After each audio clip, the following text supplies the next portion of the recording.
Di bulan di mana kita belajar mengenai janji-janji Allah, saya rindu untuk membagikan, kita belajar semua bersama-sama mengenai orang-orang yang mempunyai iman, orang-orang yang benar-benar dicatat oleh Alkitab, yang mempunyai iman untuk mencapai, menggapai, dan mendapatkan janji-janji Allah.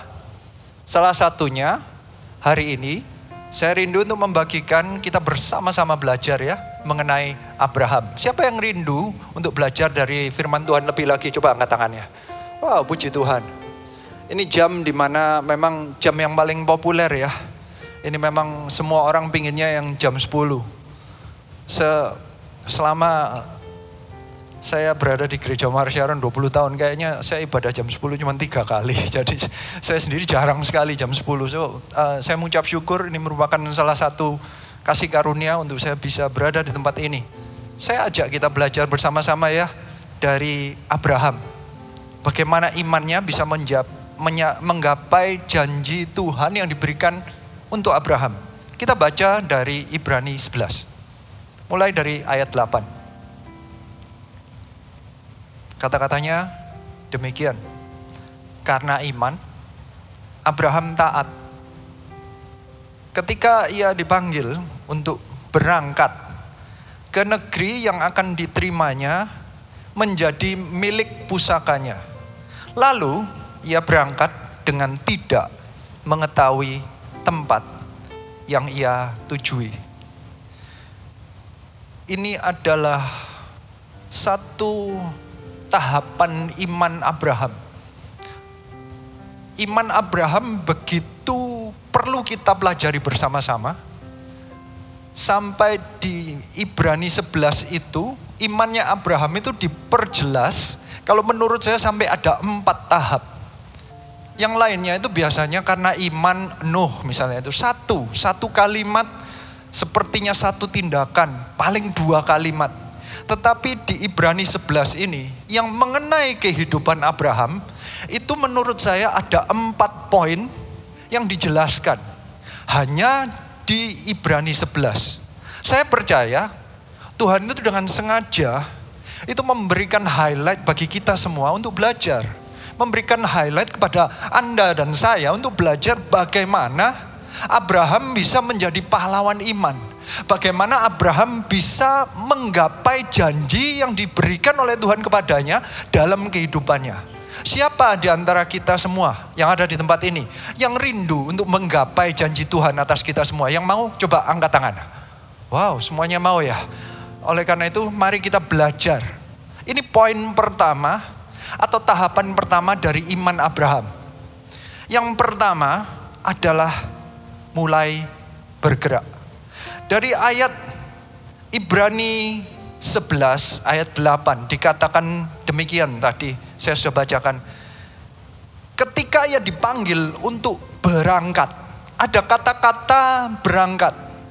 Siapa yang percaya kita semua dipanggil Tuhan? Kalau ada tempat ini, saya percaya kalian semua dipanggil Tuhan. Yang percaya, coba katakan amin.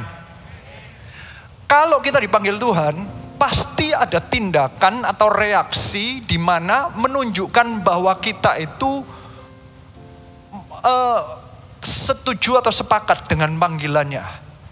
Yang dikatakan di Alkitab di Ibrani 11 ayat 8 dikatakan bahwa Abraham itu ketika ia dipanggil, dia itu melakukan sesuatu yang luar biasa, yaitu kata-katanya berangkat.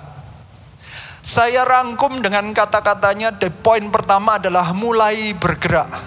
Jika ada panggilan Tuhan, selesai atau tidak selesai, tahu atau tidak tahu, mengerti atau tidak, lengkap atau tidak, masuk akal atau tidak terhadap apa yang kita, pengertian kita, masuk logika kita atau tidak, pengertian kita jelas atau tidak. Yang penting reaksinya apa? Reaksi dari Abraham adalah ia berangkat. Banyak di antara kita, jika kita mendapatkan panggilan, kita itu tidak langsung bergerak atau tidak mulai bergerak, tidak langsung berangkat. Banyak di antara kita itu jawabannya sih kelihatannya rohani. Biasanya kita semua itu kalau melakukannya itu jawabannya sangat rohani. Kalau ditantang, ayo mulai melayani, mulai bangkit ya jadi sponsor. Kamu nanti mulai ya di CG, nanti kamu mulai follow up jiwa-jiwa. Jawabannya rohani, saya doakan dahulu. Itu biasanya ini orang-orang yang sudah lama mendengarkan khotbah, sudah lama sering baca Alkitab. Jawabannya adalah kita harus bergerak mendengar suara Tuhan dahulu. Loh, yang panggilannya pemimpin bukan suara Tuhan kah? Yang namanya Abraham itu mulainya dari seseorang yang tidak terlalu mengenal Tuhannya, karena dia startnya dari Ur Kasdim, di mana dia belum kenal Tuhannya, tetapi begitu ia dipanggil, dia itu mulai bergerak. Dia adalah seseorang yang punya iman yang begitu sensitif kepada panggilan Tuhan. Dia nggak perlu ngomong lagi kayaknya. Sebentar ya, saya doakan. Setelah setengah tahun didoakan, sebentar, Tuhan belum berbicara kepada saya. Jadi akhirnya tidak melayani. Banyak di antara kita gagal ngelewatin tahap pertama ini karena banyak di antara kita selalu sepertinya minta kepastian demi kepastian. Alkitab mencatat bahwa lalu ia berangkat dengan tidak mengetahui tempat yang ia tujui. Berarti kalau diomong tugasnya atau perintah atau panggilan untuk Abraham itu adalah dia pergi ke suatu tempat. Dia harus meninggalkan rumah di mana dia sudah biasa tinggal. Dia meninggalkan teman, dia meninggalkan pekerjaan, dia meninggalkan segala yang dia sudah biasanya comfortable atau sudah nyaman. Dia pergi ke suatu tempat di mana dia tidak mengetahui. Berarti sesuatu yang tidak terlalu bisa dibayangkan. Tempatnya tidak bisa di Google, di zaman itu tidak ada. Dia tidak bisa membayangkan yang namanya Kanaan itu kayak apa. Dia mungkin cuma bisa melihat peta, diarahkan. Mending mungkin gak ada peta waktu itu, cuma dia diajak berangkat begitu saja. Beberapa di antara kita, jika kita ditantang, entah melalui mimbar ini ataupun melalui pemimpin-pemimpin di dalam CG Anda. Ayo mulai melayani Tuhan. Ayo mulai mengabarkan Injil. Ayo mulailah bergerak, mulai layani orang lain, mulai doakan orang lain. Anda berkata nanti gimana tujuannya? Apa hubungannya sama saya? Selalu bertanya-tanya dahulu. Saya rindunya kita belajar bersama-sama dari Abraham. Abraham dia disebut sebagai pahlawan iman karena dia begitu mendengar panggilan Tuhan, dia mulai bergerak. Saya rindunya kita sama-sama menjadi orang-orang yang mau bergerak. Mendengar gitu loh suara Tuhan, mendengar panggilan Tuhan, dan mulai mau bergerak. Jangan menunggu-nunggu dahulu. Jangan menunda-nunda. Lebih baik bergerak atas panggilan Tuhan daripada nanti kita terlambat dan kehilangan janji-janji Tuhan. Siapa yang mau mendapatkan janji Tuhan? Siapa yang mau mulai bergerak untuk Tuhan? Yang mau katakan amin. Ini Abraham adalah orang yang mau mulai berangkat, mulai bergerak tanpa dia mengerti dahulu. Banyak orang juga bukan hanya ngomong saya doakan dahulu, nanti ngomongnya begini, saya belum terlalu mengerti mengenai Alkitab. Kita menurut saya sampai akhir hidup kita tidak akan mengerti 100% mengenai Alkitab. Sampai akhir hidup kita mau sekolah Alkitab setiap hari pun kita tidak akan mengerti seberapa dalam, seberapa lebar, seberapa besarnya Tuhan kita. Siapa yang percaya katakan amin. Oleh karena itu jika Anda menunggu, Anda mengerti dahulu, Tuhan itu jauh lebih besar, jauh lebih mengerti, jauh lebih canggih dari pemikiran kita yang terbatas, pemikiran manusia yang terbatas. Jika kita menunggu, kita nggak akan mulai bergerak. Hari ini saya rindunya, kita menjadi orang-orang yang dengar-dengarkan suara Tuhan, bukan pakai logika kita, bukan pakai kekuatan, pengetahuan, pemikiran kita. Kita bergerak karena kita dipanggil Tuhan. Ayo kita belajar satu fase, satu tahapan iman dari Abraham. Dia masuk pahlawan iman karena dia mau mulai bergerak karena panggilan Tuhan. Hari ini saya rindu jemaat yang ibadah jam 10 ini menjadi orang-orang yang mau bergerak dengan panggilan Tuhan. Siapa yang mau katakan amin. Tapi bukan hanya itu. Karena iman Abraham begitu sampai Roh Kudus ingin kita belajar sampai dijelaskan lebih lagi. Bukan hanya karena dia mau bergerak. Karena banyak di antara kita kalau ditantang untuk bergerak, mau bergerak. Tetapi iman Abraham juga dipuji, ada sifat lainnya yang di ayat 9 di Ibrani 11 juga dijelaskan. Kita baca ya, Ibrani 11 ayat 9. Kata-katanya demikian. Karena iman, ia diam di tanah yang dijanjikan itu seolah-olah di suatu tanah yang asing, dan di situ ia tinggal di kemah dengan Ishak dan Yakub yang turut menjadi ahli waris janji yang satu itu. Sebab ia menanti-nantikan kota yang mempunyai dasar yang direncanakan dan dibangun oleh Allah. Ini adalah sifat atau sikap kedua dari iman Abraham. Dia mempunyai iman yang tetap bertahan. Ini poin keduanya. Kenapa kok saya sebutkan tetap bertahan? Karena kata-katanya di ayat 9 dikatakan demikian. Karena iman ia diam. Sifat iman itu bukan hanya mulai bergerak. Itu salah satu sifatnya. Sifat iman itu tentunya selalu aktif. Ya, itu salah satu sifatnya. Tetapi ada saatnya iman itu juga bentuk imannya adalah diam. Kapan iman itu harus diam? Dikatakan ia diam di suatu tanah yang dijanjikan, seolah-olah di suatu tanah yang asing, dan di situ ia tinggal di kemah dengan Ishak dan Yakub yang turut menjadi ahli waris janji yang satu itu. Anda harus mengerti bahwa dia bergerak ke tanah Kanaan, dan setelah sampai di tanah Kanaan pun janjinya itu belum benar-benar dibukakan semua dan belum benar-benar diterima oleh Abraham semua.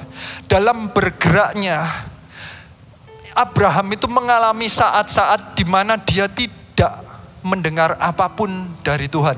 Saya mau ajak Anda melihat janjinya apa sih yang kepada Abraham itu di Kejadian 12. Mulai ayat 1 sampai ayat 4. Supaya Anda menangkap janji yang diberikan kepada Abraham, dan Anda harus mengerti apa yang dialami oleh Abraham. Janjinya demikian. Kejadian 12 ayat 1.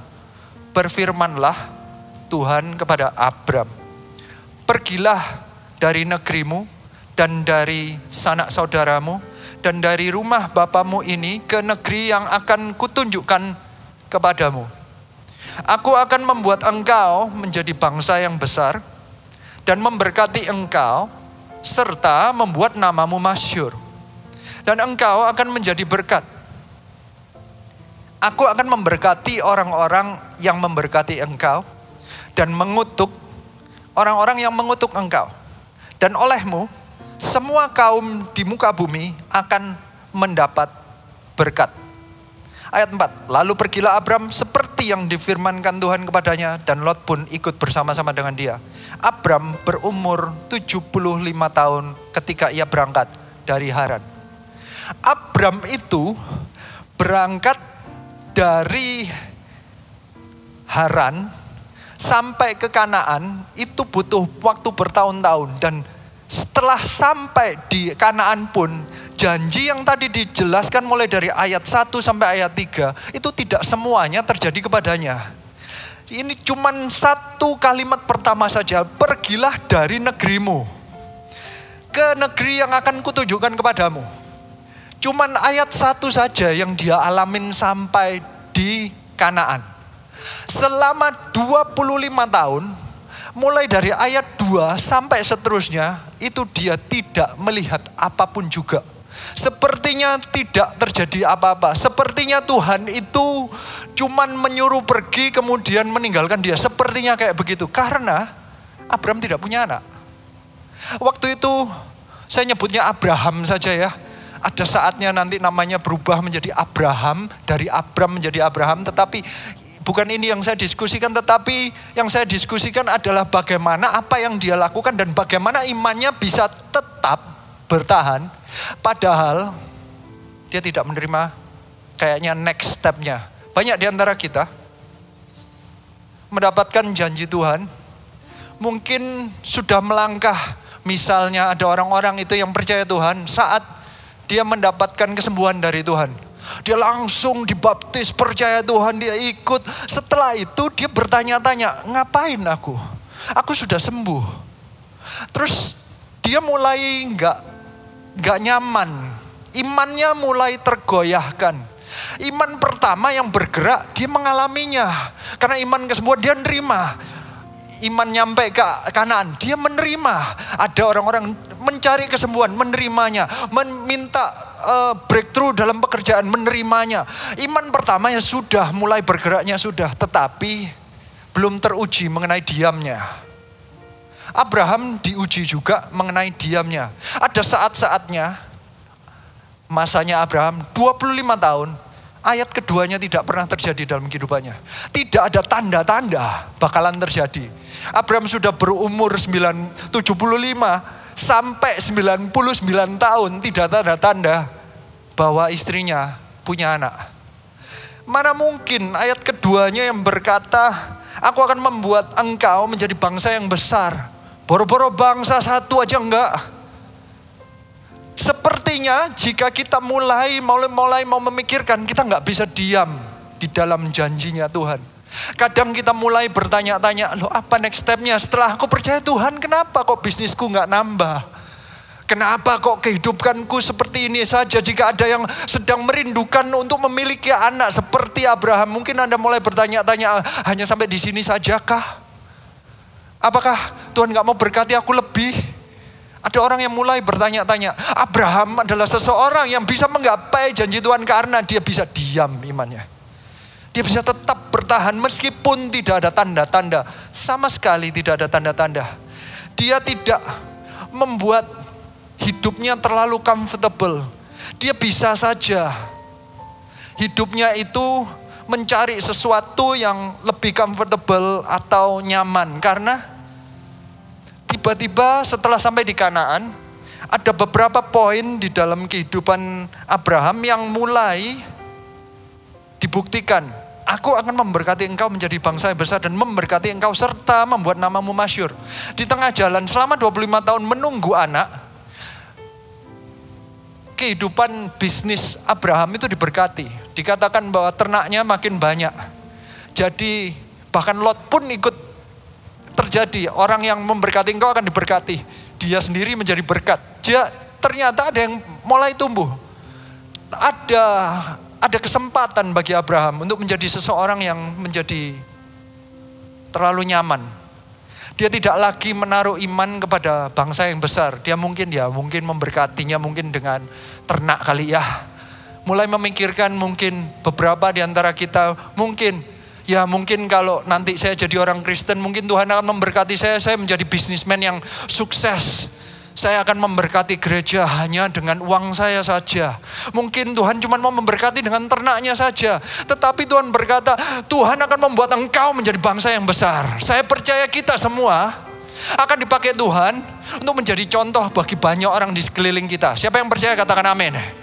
Anda bukan hanya menjadi seorang Kristen yang akan diberkati bisnisnya atau karirnya, tetapi menjadi seseorang yang nanti menjadi contoh sehingga Anda dan keluarga Anda dan orang-orang sekeliling Anda itu sepertinya menjadi bangsa.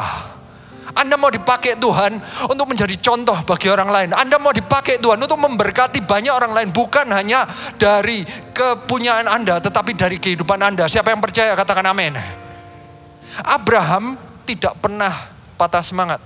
Dia tetap bertahan. Meskipun janji Tuhan itu kelihatannya tidak masuk akal lagi. Apakah kita bisa? Apakah mungkin Anda dan saya menjadi orang yang punya iman yang sama dengan Abraham? Iman yang saat tidak ada tanda-tanda, kita tetap percaya kepada janji Tuhan. Dikatakan di Ibrani 11 ayat 10, sebab ia menanti-nantikan kota yang mempunyai dasar, yang direncanakan dan dibangun oleh Allah. Orang yang menanti-nantikan kota itu berarti orang yang menganggap bahwa suatu saat akan ada bangsa dari kehidupannya dia. Padahal dia gak punya anak, satu pun gak punya. Dia tetap menanti-nantikan janji Tuhan. Siapa yang percaya bahwa Anda akan dipakai Tuhan? Siapa yang percaya katakan amin. Meskipun sekarang Anda bukan pemimpin, mungkin pun sekarang Anda belum mengerti Alkitab terlalu banyak. Tetapi biarlah engkau tetap menanti-nantikan. Tuhan akan pakai kehidupanmu. Tuhan akan pakai kehidupanmu untuk membawa engkau dan seluruh keluargamu untuk percaya Tuhan. Siapa yang percaya katakan amin. Bukan hanya itu, engkau dan seluruh keluargamu dan teman-temannya akan percaya Tuhan. Siapa yang percaya katakan amin. Akan terjadi kota di sekeliling Anda yang dibangun oleh Tuhan. Yang nantinya itu mulainya dari Anda. Abraham adalah seseorang yang meskipun tidak ada tanda-tanda, dia tetap bisa menanti-nantikan kota itu. Bahkan dijelaskan lebih lagi, itu poin keduanya, dia tetap bertahan, tetap tekun. Yang ketiga, poin ketiga, dia mengenal karakter Allah. Di Ibrani 11 ayat 11 dikatakan demikian. Karena iman, ia juga dan Sarah beroleh kekuatan untuk menurunkan anak cucu. Walaupun usianya sudah lewat. Karena ia menganggap dia yang memberikan janji itu setia. Abraham ini luar biasanya, janjinya bukan hanya dia adalah orang yang aktif, dia mau bergerak, dia mendengarkan suara Tuhan. Tetapi dia bisa bertahan, dia adalah orang yang dia setia, dia mau menunggu, dia tuh orangnya sabar menunggu janji Tuhan. Tapi bukan hanya itu. Ini yang ketiga, dia itu mengenal karakter Allah. Poinnya adalah gini maksudnya. Karena ada kata-kata di ayat 11, di kalimat kedua, walaupun usianya sudah lewat. Kata-kata lewat itu muncul bagi saya karena ada kata-kata lewat itu berarti ini sudah nggak masuk akal. Ini sudah secara logika tidak mungkin. Secara keinginan manusia, secara kemampuan manusia, secara logika dan hukum manusia tidak mungkin terjadi. Sesuatu ini sudah lewat. Kalau sudah lewat itu berarti dia hanya menggantungkan bukan dari logika dan tanda-tanda. Karena malah tanda-tandanya menunjukkan bahwa dia makin tua. Ayat 12 dikatakan demikian. Itulah sebabnya maka dari satu orang, malahan orang yang telah mati pucuk, terpancar keturunan besar seperti bintang di langit dan seperti pasir di tepi laut yang tidak terhitung banyaknya. Kata-kata mati pucuk itu adalah tanda-tanda yang secara fisik sudah lewat. Hanya untuk punya anak saja ini sudah nggak mungkin, sudah mati pucuk. Sudah nggak ada. Kalau ini maafkan saya kalau menyebutkan secara saintifiknya ya. Mungkin kalau di tes sperma itu sudah spermanya 0. Nggak ada yang bisa hidup. Nggak ada yang bergerak. Umurnya sudah terlalu tua. Spermanya pun juga pakai tongkat kali ya. Nggak ada yang bisa nyampe. Sudah nggak mungkin punya anak. Mati pucuk kata-katanya. Iman Abraham itu ditulis di Ibrani. Karena dia adalah seseorang yang meskipun tanda-tanda di sekelilingnya sudah tidak menunjukkan tanda-tanda yang positif, dia tetap percaya kepada Tuhan. Apakah kita bisa melakukan hal ini? Apakah mungkin kita punya iman yang seperti ini? Saya rindu kita belajar ini. Saya berkata kita karena saya pun belajar. Seringkali kita hanya menilai penyertaan Tuhan dari apa yang terjadi dalam kehidupan kita. Tanda-tanda yang kita bisa lihat. Jika bisnis kita nambah, kita merasa bahwa Tuhan menyertai kita. Tuhan memberkati kita. Tuhan menepati janjinya. Tuhan berada bersama dengan kita. Jika apapun yang kita rindukan, yang kita doakan, satu persatu dijawab. Baru rasanya kita tuh merasa Tuhan itu baik ya. Tuhan itu benar-benar setia ya. Tuhan benar-benar menunjukkan bahwa dia hidup dalam kehidupanku. Tetapi jika dalam kehidupanmu bukannya bisnisnya naik, tetapi malah ada tekanan. Bukannya kehidupannya makin sehat, tapi malah makin ada yang sakit. Makin ada pandemi yang menekan bisnis Anda. Makin ada keluarga yang kena penyakit mungkin. Anda mulai bertanya-tanya, apakah Tuhan masih beserta dengan kita atau tidak? Kata-kata lewat ini adalah kata-kata di mana ada orang yang punya iman seperti Abraham yang tidak bergantung kepada tanda-tanda sekeliling tetapi bergantung kepada pengenalannya akan karakter Tuhan. Di ayat 11 dikatakan bahwa walaupun usianya sudah lewat, karena ia menganggap dia Tuhannya yang memberikan janji itu setia. Kenapa Abraham bisa punya iman seperti itu? Karena dia lebih bergantung kepada pengenalan karakternya kepada Tuhan daripada tanda-tanda di sekeliling dia. Dia tidak peduli keadaan sekeliling seperti apa. Dia lebih percaya bahwa Tuhan itu baik. Siapa yang percaya Tuhan itu baik? Ada penyakit, ada pandemi atau tidak? Selama kita percaya bahwa Tuhan itu baik, Anda bisa melewati pandemi ini. Siapa yang percaya katakan amin. Ini saatnya berikan tepuk tangan bagi Tuhan. Karena dia adalah Allah yang setia. Pada hari ini kita mempunyai iman seperti Abraham. Iman di mana kita lebih percaya mengenai sifat Tuhan yang baik, sifat Tuhan sebagai Bapa, bahwa apapun yang terjadi itu bukan karena rencana Tuhan untuk menghancurkan kehidupan kita, tetapi Dia punya rencana yang baik bagi kehidupan kita. Bahkan Tuhan bisa membalik apapun yang jelek dalam kehidupan kita akan dibalik oleh Dia untuk menjadi yang lebih baik. Siapa yang percaya katakan amin. Ini saatnya untuk kita punya iman seperti Abraham, meskipun lewat tanda-tandanya, kita tetap percaya kepada Allah yang setia. Lebih baik aku percaya kepada karakter Tuhan daripada aku mempercayai kondisi sekelilingku. Apalagi di zaman kita sekarang ini. Sekeliling kita nggak ada tanda-tanda yang positif sepertinya. Lagi naik, kadang turun lagi. Nanti lagi baik, nanti ada varian baru. Lagi mau dibuka, nanti ada pengetatan lagi. Harus hati-hati, harus semuanya masih belum terjadi seperti yang kita bayangkan. 25 tahun Abraham, meskipun lewat, dia tetap mempunyai sikap yang sepertinya tetap menanti-nantikan. Bahkan ayat 13 menjelaskan lagi, sikapnya dia itu, kita baca dahulu. Dalam iman, mereka semua ini telah mati sebagai orang-orang yang tidak memperoleh apa yang dijanjikan itu. Tetapi yang hanya dari jauh melihatnya dan melambai-lambai kepadanya. Dan yang mengakui bahwa mereka adalah orang asing dan pendatang di bumi ini. Sebab mereka yang berkata demikian menyatakan bahwa mereka dengan rindu mencari suatu tanah air. Dan kalau sekiranya dalam hal itu mereka ingat akan tanah asal yang telah mereka tinggalkan, maka mereka cukup mempunyai kesempatan untuk pulang ke situ. Tetapi sekarang mereka merindukan tanah air yang lebih baik, yaitu suatu tanah air surgawi. Sebab itu Allah tidak malu disebut Allah mereka, karena Ia telah mempersiapkan sebuah kota bagi mereka. Kata-kata lewat tadi itu dipuji oleh Alkitab karena dia tidak pernah berhenti memikirkan mengenai bangsa yang besar.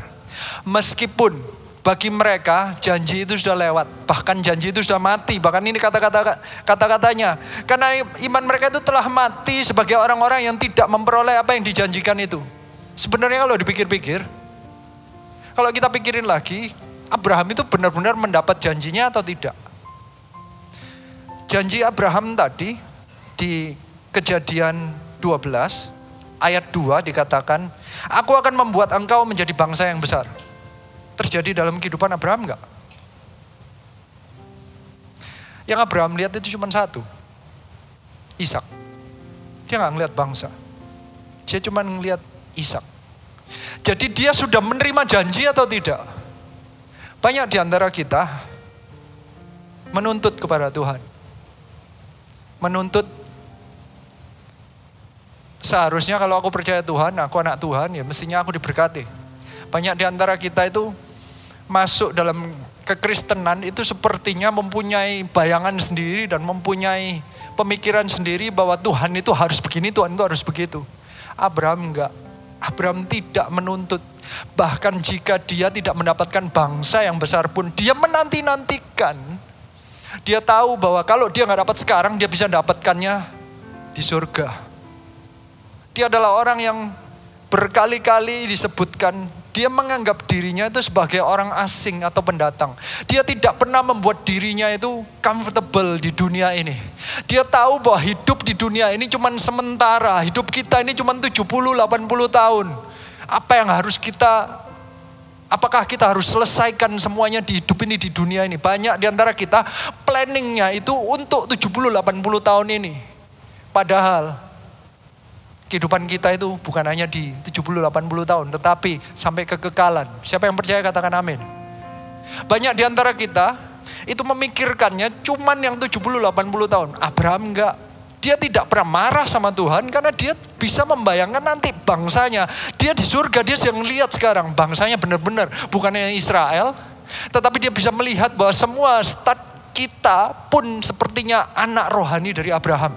Iman yang sama, janji yang sama juga diberikan kepada kita melalui Tuhan Yesus Kristus. Siapa yang percaya katakan amin. Abraham sudah bisa melihat apa yang ternyata dijanjikan oleh Tuhan. Dia bisa tangkap juga. Dia adalah bukan orang yang menuntut. Banyak di antara kita yang menuntut dan memplanning kehidupannya sepertinya apapun yang dijanjikan Tuhan itu harus selesai di 70-80 tahun ini. Dia tidak pernah memikirkan beyond, tidak pernah memikirkan ke generasi berikutnya, tidak memikirkan kekekalan. Pemikiran saya ini begini loh, Anda harus menangkap bahwa hidup kita di dunia ini cuma sementara. Apapun yang Anda lakukan, Anda harus semuanya di planning, semua ini nantinya di surga. Apapun yang kau lakukan ini nantinya, ujung-ujungnya nanti Tuhan akan nilai di surga. Apapun yang akan Anda dapat, in the end itu karena 70-80 tahun ini. Tapi banyak di antara kita planningnya, kita tuh selesainya di 70-80 tahun ini. Apapun yang kita doakan, itu yang untuk 70-80 tahun ini. Jika Anda berhenti di sini, maka pemikiran Anda adalah berkati bisnisku sekarang. Anda mulai memaksa kepada Tuhan. Tuhan sekarang, semuanya sekarang. Anda gak pernah bisa melihat beyond that. Abraham adalah seseorang yang bisa melihat melebihi dari 70-80 tahun. Well, hidupnya dia ratusan tahun. Dia bisa melihat lebih daripada itu. Ini ibaratnya beginilah. Dia tidak membuat dirinya comfortable. Ada ayatnya yang berkata di Lukas 5 ayat 39. Dikatakan demikian.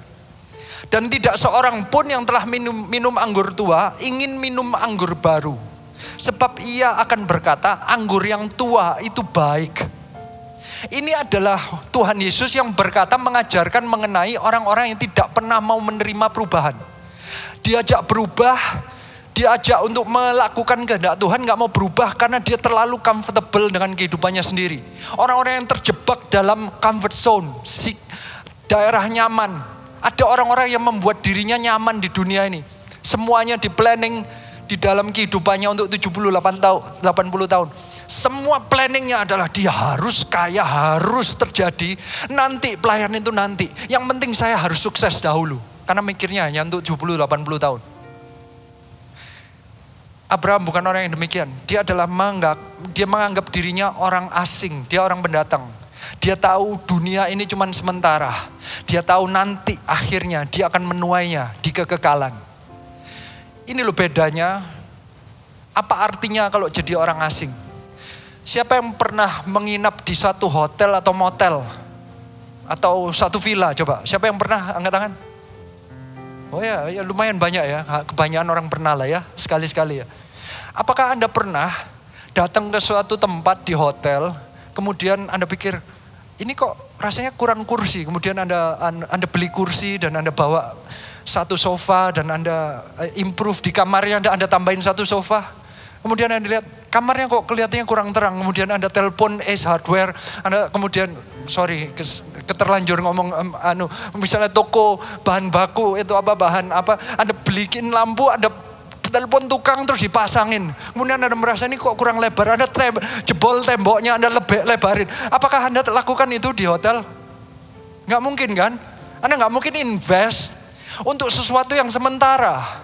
Anda nggak akan investkan hidup Anda, pemikiran Anda, dan uang Anda untuk sesuatu yang hanya sementara. Anda akan nikmatin apa adanya. Paling Anda komplain. Ini kurang terang ya, kan begitu. Anda berharap orang lain yang melakukannya. Anda tidak akan investkan diri Anda banyak-banyak di tempat itu. Paling Anda rapi-rapikan dikit. Anda pakai tenda aja, sementara soalnya. Tapi banyak di antara kita merasa bahwa hidup kita ini adalah yang akhir. Jadi apapun yang Anda pikirkan itu untuk bangun bisnis Anda. Yang Anda pikirkan itu ada invest kehidupan Anda. Seluruhnya Anda berikan untuk ruang hotel ini. Hidup kita ini cuma 70-80 tahun. Ini cuma hotel. Anda invest untuk ini atau yang untuk kekekalan? Pemikiran dunia itu semua adalah this is the end. Selesai. Jadi kalau mau cari uang, sekarang. Kalau mau menikmati hidup, sekarang. Itu pemikiran dunia. Abraham tidak. Dia tahu bahwa ini dia cuman pendatang, dia orang asing. Dia tahu dia nantinya akan ke surga. Siapa yang percaya kita semua akan ke surga? Kalau kita mau ke surga, investment Anda di surga atau di bumi ini? Apa yang Anda pikirkan dari hari ke hari? Apa yang Anda investkan dari hari ke hari? Tahun 2012, saya mulai menangkap mengenai konsep ini. Pastor Philip sudah berkali-kali menjelaskan mengenai visi kerajaan Allah, 1000 gereja 1 juta murid. Saya pikir itu hanya pemikiran dari pendeta, karena itu adalah visinya pendetanya. Saya sebagai jemaat, karena saya bukan full timer, pemikiran saya, of course saya support lah. Saya berusaha untuk menjadi jemaat yang baik. Tetapi saya tidak akan invest kehidupan saya untuk 1000 gereja 1 juta murid. Tapi setelah saya menangkap konsep dari orang asing atau pendatang yang dilakukan oleh Abraham, saya mulai mengerti bahwa seharusnya 1000 gereja 1 juta murid itulah yang sebenarnya adalah visi yang lebih kekal daripada apapun yang Anda pikirkan. Entah itu pengembangan bisnis Anda, entah itu mengenai kesenangan Anda, liburan Anda berikutnya, semua itu cuman sementara. Apakah Anda harus invest kehidupan Anda dan seluruh pemikiran Anda untuk yang sementara atau untuk yang kekal? Abraham tahu, dia menaruh kehidupannya di sesuatu yang kekal, bukan yang sementara. Dia memposisikan dirinya sebagai seorang asing dan pendatang. Dia selalu rindu mencari tanah air yang dia belum tentu lihat saat itu juga. 1000 gereja dan 1 juta murid, saya tidak bisa bayangkan bagaimana terjadinya. Mungkin itu sesuatu yang cuman rindu melihat. Mungkin kita cuman kata-katanya di sini adalah menggapai dari jauh. Mungkin nanti diselesaikan anak kita, generasi berikutnya. Tetapi saya akan invest hidup saya, pemikiran saya untuk visi yang kekal ini. Tuhan itu turun ke bumi, mati di atas kayu salib untuk menyelamatkan jiwa demi jiwa. Itu visinya dia. Visinya Tuhan itu untuk menyelamatkan jiwa demi jiwa. Itulah yang kekal. Itulah buah yang dicari oleh Tuhan yang kekal. Hidup kita itu tujuannya bukan untuk mencari uang, tetapi untuk menghasilkan bangsa yang besar mengikut Tuhan Yesus Kristus. Siapa yang percaya katakan amin. Di tengah jalan, sama seperti Abraham, dia pun akan dibuat masyhur namanya. Ada orang-orang yang diberkati, kehidupannya diberkati, ada orang-orang yang di sekelilingnya diberkati gara-gara Anda. Tetapi bukan itu tujuannya. Tujuannya adalah suatu kota yang dibangun oleh Tuhan, yang nantinya kita mungkin cuman menggapai aja. Saya mau mengajak Anda untuk keluar dari comfort zone Anda. Anda semua bersama-sama menggapai yang kekal, sama-sama seperti Abraham. Mereka rindu untuk mencari suatu tanah air. 1 juta murid untuk Tuhan Yesus Kristus itu tanah air yang lain yang kita gak bisa bayangin. Saya gak pernah bisa bayangkan saya bisa mendapatkan kesempatan untuk berkhotbah di atas panggung. Dalam keluarga saya seorang yang paling diam. Saya itu tipe orang yang sangat minder. Saya orang yang mungkin keluarga saya banyak berbicara atau pandai berbicara, sehingga saya itu lebih baik diam, saya mendengarkan aja. Tapi Tuhan bisa ubahkan. Orang yang sifatnya pendiam pun bisa Tuhan pakai untuk menjadi pembicara. Seseorang yang dahulu tidak bisa bicara, sekarang Tuhan buat menjadi seorang yang tidak bisa berhenti berbicara. Saya percaya bahwa apapun yang Anda hadapi, Tuhan bisa ubahkan. Apapun yang dijanjikan Tuhan kepada Anda, buat itu sebagai kerinduan Anda. Carilah janji yang kekal di dalam Tuhan. Jika ditantang untuk melayani, ayo layani. Mari kita bersama-sama investkan hidup kita, pemikiran kita, dan apapun yang kita lakukan untuk sesuatu yang kekal, untuk tanah air yang ada di surga itu. Kita adalah anak-anak Allah.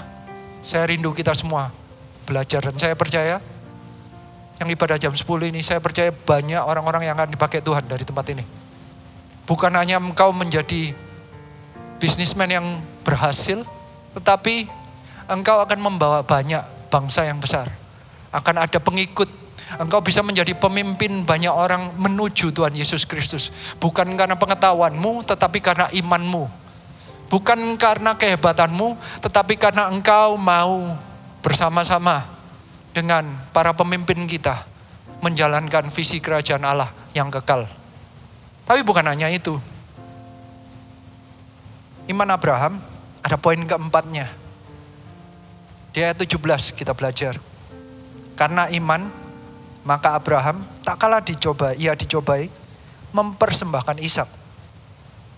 Ia yang telah menerima janji itu, rela mempersembahkan anaknya yang tunggal. Walaupun kepadanya telah dikatakan, keturunan yang berasal dari Ishaklah yang akan disebut keturunanmu. Karena ia berpikir bahwa Allah berkuasa membangkitkan orang-orang, sekalipun dari antara orang mati.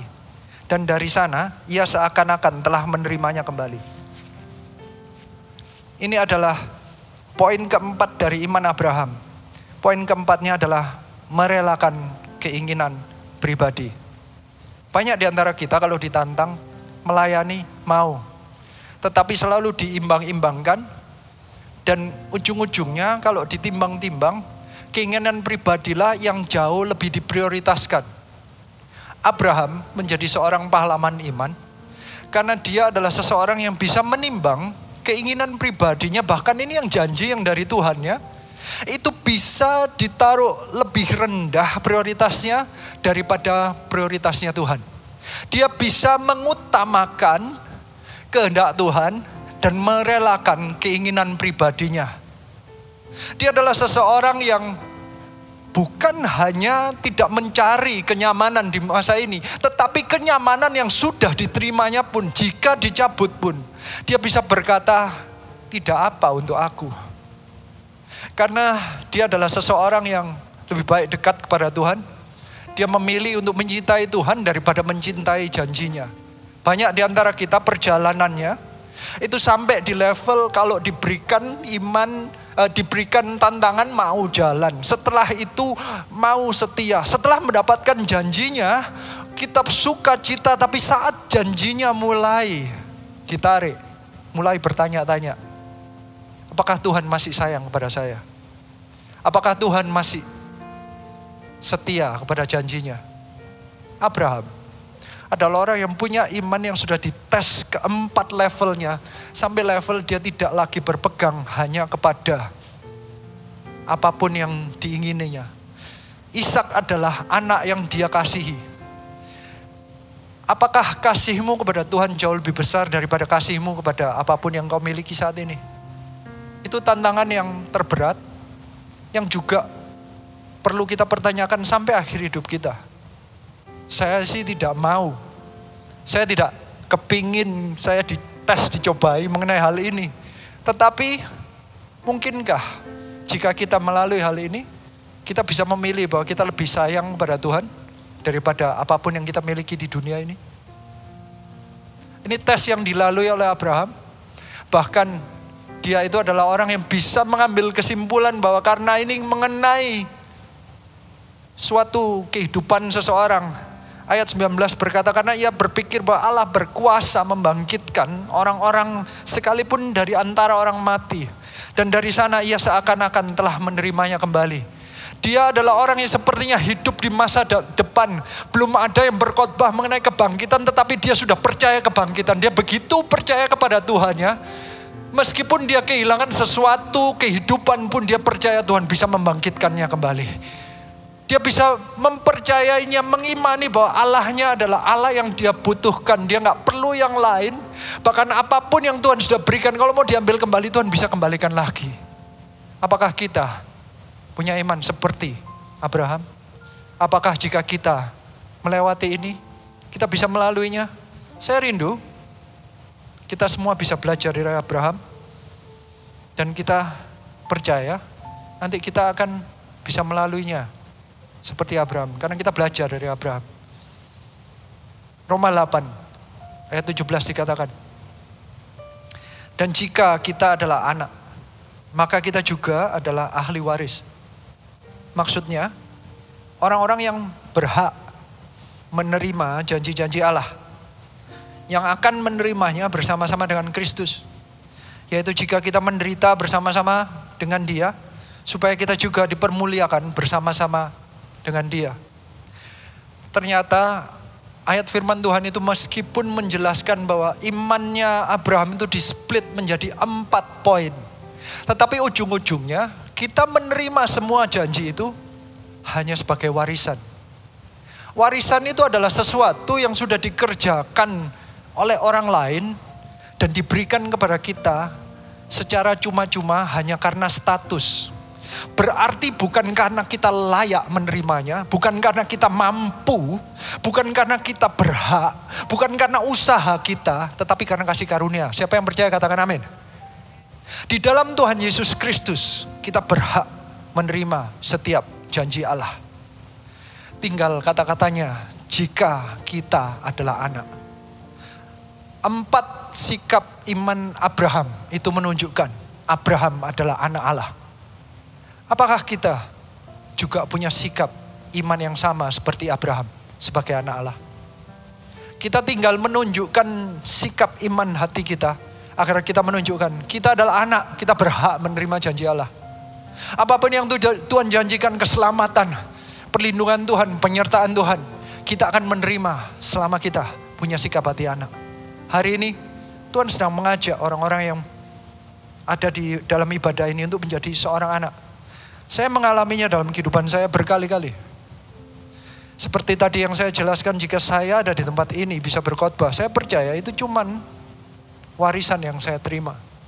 Karena tahun 2012 saya menangkap, saya mau investkan kehidupan saya utamakan kehendak Tuhan, saya mau melayani lebih. Tuhan memberikan warisan urapan agar saya bisa berbicara lebih baik. Belum baik, tapi lebih baik daripada sebelumnya. Tuhan berikan kesempatan kepada saya, dibukakan pintu-pintu sepertinya dibuka demi dibuka. Bukan karena usaha saya, tetapi karena Tuhan memang mau memakai bagi orang yang menyerahkan dirinya, menginvestkan kehidupannya, waktunya, kemampuannya untuk membangun kehendak Tuhan. Saya percaya pintu-pintu akan dibuka kepada Anda. Dan Anda akan menerima janji demi janji itu satu persatu. Anda mungkin gak perlu nunggu 25 tahun, setiap orang punya waktunya sendiri-sendiri. Tetapi nanti janji Tuhan akan satu persatu dibuka dalam kehidupan Anda. Salah satu janji yang baru-baru ini kami alami. Tahun lalu Pastor Philip berkhotbah mengenai diaspora. Bahwa orang-orang Indonesia dimanapun juga mulai bangkit, akan dipakai Tuhan. Sehingga Pastor Philip menyuarakan untuk mulai ada CG demi CG untuk dibangun dimanapun orang Indonesia berada. Jangan sampai orang Indonesia hanya menjadi orang-orang yang cuman duduk diam dan mengikut saja, tetapi menjadi orang yang memimpin, mengajak orang-orang menuju Tuhan Yesus Kristus. Menjadi orang-orang yang menjadi terang dimanapun mereka berada. Selama pandemi, puji Tuhan ada puluhan kota mulai bangkit CG demi CG. Sesuatu yang janji Tuhan dan sesuatu yang mestinya tidak masuk di akal tetapi akhirnya terjadi. 2 minggu yang lalu saya mendapatkan kesempatan, saya percaya ini kasih karunia Tuhan, untuk pergi ke Amerika. Anak saya itu lulus ujian, lulus universitas, mestinya tahun lalu, tetapi karena pandemi nggak mungkin pergi. Jadi saya merasa sedih, gimana caranya anak saya sudah lulus ujian, tetapi saya nggak bisa hadir bersama dengan dia karena dia ada di Amerika, saya di Indonesia. Tetapi ada satu kesempatan, dia harus pulang karena waktunya sudah mepet, visanya sudah akan habis, kecuali dia mendapatkan pekerjaan di sana akan diperpanjang waktunya. Jika dia bisa diperpanjang, berarti dia bisa mengikut upacara graduation-nya, upacara kelulusannya, di mana itu waktunya sangat mepet. Dan ternyata sekitar sebulan yang lalu, kami mendengarkan kabar bahwa anak saya mendapatkan pekerjaan di masa pandemi. Orang Indonesia diterima di Amerika, itu nggak masuk akal. Orang Amerika aja susah dapat kerjaan. Tiba-tiba dia mendapatkan pekerjaan di sana. Saya percaya itu gara-gara kasih karunia Tuhan. Janji Tuhan tiba-tiba terbuka. Satu persatu, bukan hanya itu. Kami jadi langsung merencanakan kita harus ke Amerika. Anak saya bisa graduation, saya bisa hadir. Ternyata saya masih punya visa Amerika yang didapatkannya itu persis sebelum mulainya pandemi di sekitar Februari tahun 2020. Kalau saya minta sesudah pandemi pasti nggak dapat. Saya nggak dapat visanya. Saya sudah mempunyai visanya. Kayaknya sepertinya Tuhan sudah mengaturkan. Sepertinya nggak mungkin manusia yang merencanakan ini, Tuhan yang ngatur. Dan puji Tuhannya, selama saya ke sana, Tuhan itu bukakan kesempatan karena di Amerika ada CG-CG yang mulai muncul. CG di LA dan CG di New York. Saya mendapatkan kesempatan untuk berjumpa dengan mereka. Bagi saya, itu seperti melihat Ishak yang gak mungkin terjadi. Mana mungkin orang-orang itu adalah orang-orang yang kita gak pernah ketemu. Kebanyakan dari mereka itu kenalnya hanya via Zoom. Kenalnya itu cuman digital. Gimana sih kalau orang gak kenal digital, udah gitu. Kalau ketemu digital masih separuhnya pakai masker lagi. Jadi kan sebenarnya gak seberapa kenal. Ketemu di jalan pun belum tentu nyapa. Kalau saya ngeliat kalian gini, kebanyakan saya gak bisa nyapa kalian. Karena saya gak bisa ketemu Anda dan ngeliat halo gitu. Karena saya gak tahu muka Anda separuh ketutup, ya kan. Ini bayangin ini jaraknya jauh banget. Dan ternyata Tuhan tuh berikan kesempatan. Hari ini saya mau berikan laporan kemenangan Gereja Mawar Syaron. Meskipun tahun lalu sepertinya kayak janji yang gak masuk akal, ternyata ada CG-CG yang tumbuh di Amerika. Dan ini laporan kemenangannya. Tolong dipasang videonya.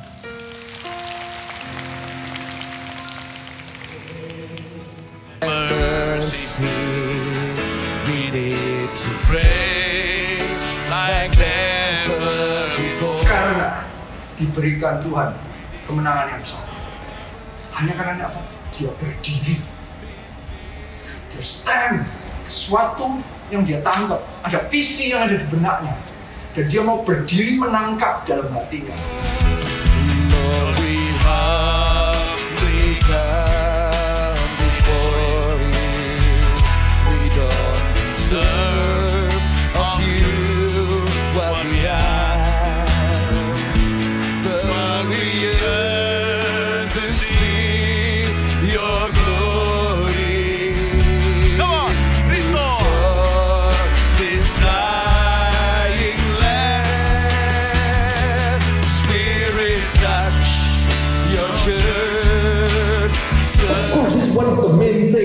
Tuhan Yesus mati di atas kayu salib untuk menyelamatkan kita semua. Tapi di tengah jalan, Tuhan itu punya purpose untuk setiap kehidupan Anda. Siapa yang percaya katakan amin. Anda bukan hanya diselamatkan untuk nantinya masuk surga. Di tengah jalan waktu Anda hidup, ada purpose Tuhan dan ada janji-janji Tuhan yang Tuhan mau pakai dalam kehidupan Anda.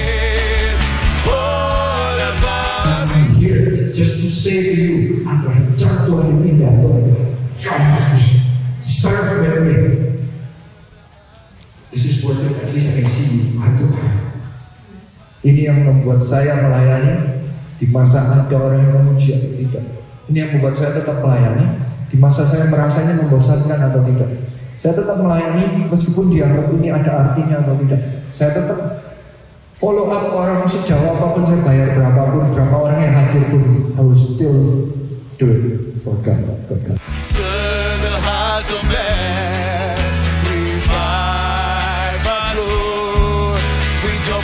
Once again, I want to care for others like Jesus cared for me.